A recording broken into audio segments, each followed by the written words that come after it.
बिना ज्ञान और बिना प्रयास के कुंडलिनी जागरण हो जाता है, आध्यात्मिक जगत में पूर्ण हो जाता है। इस अवस्था में परमानंद को प्राप्त हो जाता है।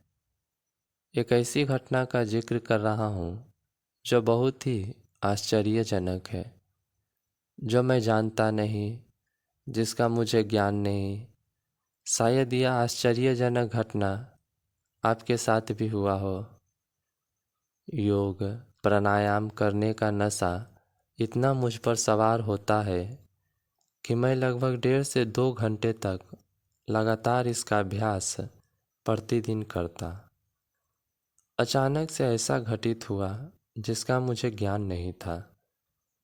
बाद में मुझे ज्ञान हुआ कि मेरे भीतर कुंडलिनी शक्ति का जागरण हो गया, जिसकी वजह से मुझे बहुत से तकलीफ़ों से गुजरना पड़ा।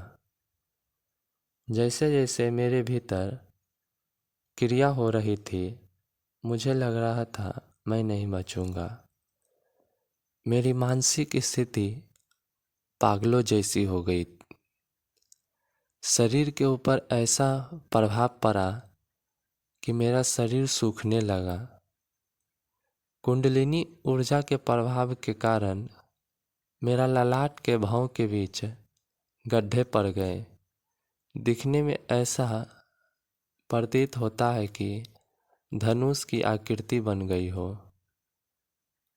कुंडलिनी जागरण के दौरान जो सबसे अधिक समस्या उत्पन्न हुई वह नींद न आने की समस्या रही। कुंडलिनी जागरण के दौरान मेरे शरीर में जलन सबसे अधिक हो रहा था। इस शक्ति का प्रभाव इतनी तेज गति से हो रही थी कि अधिकांश नाड़ी तंत्रों में स्पंदन हो रहा था। यह सारे उपद्रव तब तक शांत नहीं हुआ जब तक कि कुंडलिनी शक्ति सहस्त्रार चक्र को पार नहीं कर गई।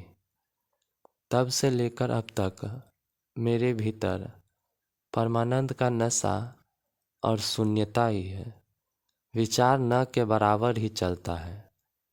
क्या इस प्रकार की घटना आपके साथ भी हुई? कमेंट करके अवश्य बताइएगा। जय माँ कुंडलिनी।